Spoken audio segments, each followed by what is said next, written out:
మీ business ఏదైనా మీ ఊర్లో promotion చేయాలంటే అది సుమన్ టీవీతోనే సాధ్యం. ఇప్పుడే సంప్రదించండి.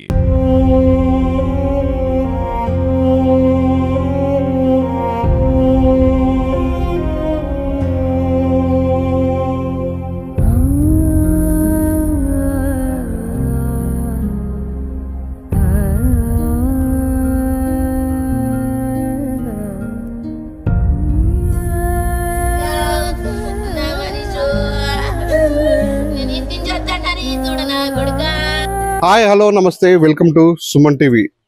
ఇప్పుడు నేను చెప్పే ఒక విషాదఘటన సంఘటన చెప్తే అందరు కన్నీరు కాస్త తప్పదు. ఎందుకంటే గత ప్రసంగం మనం మహబూబ్ జిల్లా కేసంద్రం మండలంలో ఉన్నటువంటి నారాయణపుర గ్రామంలో ఉన్నాం. ఈ గ్రామంకి మనం జూలై 31వ తారీఖున కూడా వచ్చాం. ఎందుకంటే ఆ రోజు కూడా అంటే ఇంట్లో ఉన్నటువంటి 6 సంవత్సరాల బాలుడు పందుల మనీష్ అనే బాలుడిపై కూడా హత్యాయత్నం జరిగింది. అర్ధరాత్రి అంటే జూలై 31వ తారీఖు అర్ధరాత్రి పూట గుర్తు తెలియని వ్యక్తులు ఇంట్లోకి వచ్చి తలుపులు తీసి అంటే ఇంట్లో నానమ్మ అమ్మ తాతయ్య ఇంకో కొడుకు కూడా కింద పడుకున్న బయట పడుకున్న తాతయ్య ఇంట్లో పడుకున్న సందర్భంలో కూడా వాళ్ళ కుటుంబ సభ్యుల మధ్యలో పడుకున్నటువంటి పందుల మనిషిపై కూడా కత్తితో గాయం చేసి మెడపై గూయడంతో అతను ఏడుస్తూ అమ్మ అమ్మ అని ఏడుస్తూ కూడా అతని తల్లిదండ్రులు లేపాడు. లేపిన క్రమంలో అయ్యో ఏమైంది కొడుక అని చెప్పేసి ఆ తల్లిదండ్రులు చూసేసరికి మెడపై తీవ్ర గాయమై రక్తస్రావం అవడంతో అక్కడి నుంచి ఆ అబ్బాయిని హుటాహుటిన మహబూబాద్ ఏ ఆసుపత్రికి తీసుకెళ్లి చికిత్స పొందించారు. ఒక వారం 10 రోజుల తర్వాత మహబూబాద్ జనరల్ ఆసుపత్రిలో చికిత్స పొందుతూ అబ్బాయి మాత్రం చావుబతుకు మధ్య కొట్టుమిట్టాడుతూ ప్రాణంతో బయటపడ్డాడు. ఈ సంఘటన మర్చిపోక ముందుకే ఇది జరిగి జూలై 31వ తారీఖు అర్ధరాత్రి జరిగింది.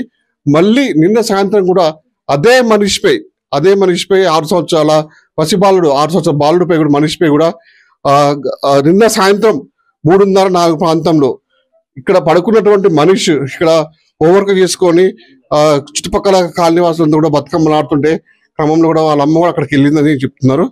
ఇక్కడే పడుకొని ఇక్కడ హోంవర్క్ కూడా చేసుకొని రాసుకుని పడుకున్నాడు అని చెప్పేసి అంటున్నారు. పడుకున్న మనిషి పడుకున్నట్టుగానే చనిపోయాడు. తనపై మెడపై కూడా తీవ్ర ఘాట్లు ఉన్నాయని చెప్పేసి ఇక్కడ ఉన్నటువంటి స్థానికులు చెప్తున్నారు. మరి ఇక్కడ ఉన్నటువంటి ఘటన మనం చూసుకోవచ్చు. విజువల్స్ లో కూడా ఇక్కడే పడుకున్నాడు, మధ్యలో ఈ సాపు మీద పడుకున్నాడు. గతంలో కూడా మనిషి ఇక్కడ పడుకున్న నేపథ్యంలోనే మరి ఎవరో గుర్తున్న వ్యక్తులు వచ్చి ఇక్కడ కత్తితో ఘాటు చేసిన సందర్భం ఉంది.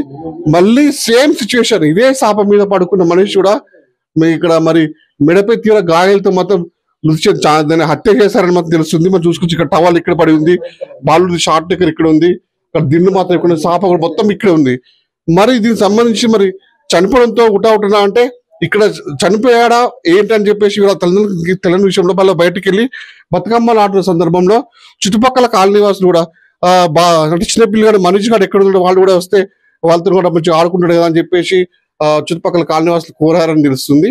ఆ కోరిన వెంటనే ఆ తల్లి వచ్చి మనిషి లేరా అక్కడ ఆడుకుందు రారా అని చెప్పేసి అందరు బతుకమ్మలు ఆడుతున్నారు కదా, నువ్వు రారా బయటికి రారా అని చెప్పేసి పడుకున్న మనిషిని లేపే ప్రయత్నం చేసిందని చుట్టుపక్కల స్థానికులు చెప్తున్నారు. ఇక్కడ తల్లి ఇడికి వచ్చి ఒకేసారి మనిషి లేరా అనుకుని చెప్తున్నా కూడా మనిషి లేకపోవడంతో అంటే ఆల్రెడీ అప్పటికే చనిపోవడం తెలుస్తుంది. అంటే 3:30 ప్రాంతంలో మనిషిపై మరి ఏం జరిగింది, మరి అప్పుడు ఇంటికి ఎవరు వచ్చారు, తనపై మరి అంటే గొంతు నులిమేరా ఇంకా వేరే ఏం చేశారు అని కూడా ఇప్పుడు ఒక ప్రశ్నార్థకంగా మారింది. ఈ విషయాలన్నిటి కూడా పోలీసులు కేసు నమోదు చేసుకుని నిన్న సాయంత్రం నుంచే బాడీని మొత్తం మహబూబాద్ పోస్ట్ మార్టం తరలించి కేసు నమోదు చేసుకుని విచారణ చేస్తున్నారు. మరి అసలు ఏం జరిగింది సాయంత్రం పూట అని కొద్దిగా స్థానికులు కొంతమంది అంటే కుటుంబ సభ్యులు అయితేనేమి ఇక్కడ ఉన్నటువంటి వాళ్ళ బంధువులు అయితేనేమి అందరూ ఇక్కడికి వచ్చి చూడడానికి వచ్చారు. ఒకసారి వాళ్ళ చుట్టుపక్కల వాళ్ళ ద్వారా వాళ్ళు అడిగి తెలుసుకునే ప్రయత్నం చేద్దాం. అమ్మ మీరు చెప్పండి అసలు ఏం జరిగింది అంటే సాయంత్రం ఏం జరిగిందమ్మా? మేము వచ్చినాం సార్, మేము ఇక్కడ కాదు, మాది అమ్మ వాళ్ళ ఇక్కడ కాదు, చచ్చిపోయిందంటేనే వచ్చినాం. ఇక్కడ ఏం జరిగింది మాకైతే తెలియదు. ఎందుకంటే అమ్మ వచ్చి లేపిందట, లేవకుంటుండారు కదా. ఎన్ని గంటలు జరిగిందమ్మా నిన్న సాయంత్రం? ఇది 4:30కు ఇట్లా పండుకున్నాడు, వీళ్ళు చూసింది 8:30కు చూసారు. మరి మధ్యలో ఏం జరిగింది అంటే చూడలేదా? ఎవరు చూడలేదు, చూడకుండా పండుకున్నాడు అనే ఊకున్నారు.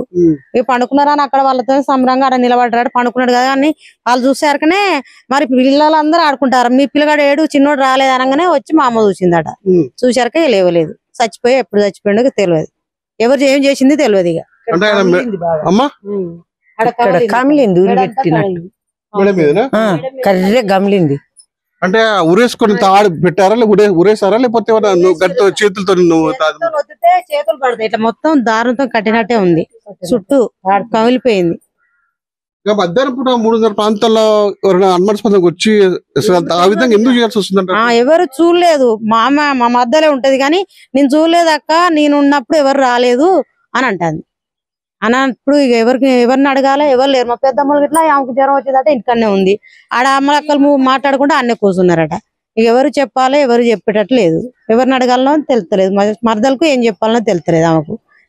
గతంలో కూడా ఇదివరకు కూడా అతనిపై కూడా కత్తితో కూడా మెడకే కోసిన సందర్భాలు అర్ధరాత్రి పూట కూడా మళ్ళీ సేమ్ అదే సాప మీద అక్కడే పడుకొని అసలు చూస్తే భయం అవుతుందనే. ఇంకా ఒక్క పిల్లగాడు అయిపోయిండు, ఇప్పుడు 2 అయ్యారు, ఒకటిసారి 2 సార్లు అయింది. ఇప్పుడు ఎట్లా అని ఇంకో పిల్లగాడు ఉన్నాడు, అదే ప్రాబ్లం అవుతుంది. పానగండం ఉందా అని చెప్తాను అందరికి. పానగండం అంటే ఎట్లా అమ్మా?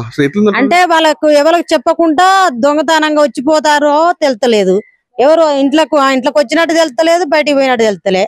అదే అవుతుంది అడ, అట్లా అర్థం అయితలేదు. ఇంట్లో అయింది తెలుస్తలే, బయట వాళ్ళు అయింది తెలుస్తలేదు, ఎవరి మీద అనాలే. 7-8 నెలల క్రితం ఒక బాబు చనిపోయిండు. ఇప్పుడు అదే బాబు సరే హౌస్ లో పడ్డాడు చనిపోయిండు అని అనుకున్న తర్వాతకి 2 నెలల క్రితం బాబు పడుకొని ఉన్నాడు, ఆ బాబు పక్కన నాన్నమ్మ. ఆ బాబు గుంతల పడ్డాడు ఇష్టం. అప్పుడు ఆ బాబు కూడా ఒకసారి కాదు, వారంలో 4 సార్లు పడ్డాడు గుంతల. ఐడియా ఉందా? 4 సార్లు పడ్డాడట. కాకపోతే బాబు ఆడుకుంటా పడ్డాడు అనుకున్నాడు, అయిపోయింది. అసలు ఆ బాబుది ఏమైందో ఏమో తెలియదు, ఎవరు చూడలే, హౌస్ లో పడ్డాడు చనిపోయాడు. ఈ బాబుది కత్తితో కోసిరు కదా సార్. ఇంట్లో ఉండంగానే ఎవరు వచ్చిరో తెలియదు, మధ్యరాత్రి పడుకొని ఉండంగానే ఎవరు వచ్చిరో తెలియదు, బయట వాళ్ళు తెలియదు, ఇంట్లో తెలియదు, కోసిర్రు.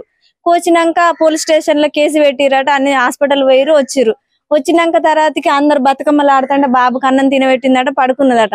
పడుకున్నాడు బాబు అని అందరూ ఆడ డీజే కాడ డాన్స్లు ఎత్తంటే మీ బాబు ఏడు తీసుకురాపో అని వాళ్ళ ఒకరు చెప్తే, వాళ్ళ నానమ్మకి చెప్తే నానమ్మ వచ్చి చూస్తారక పడుకున్నారు.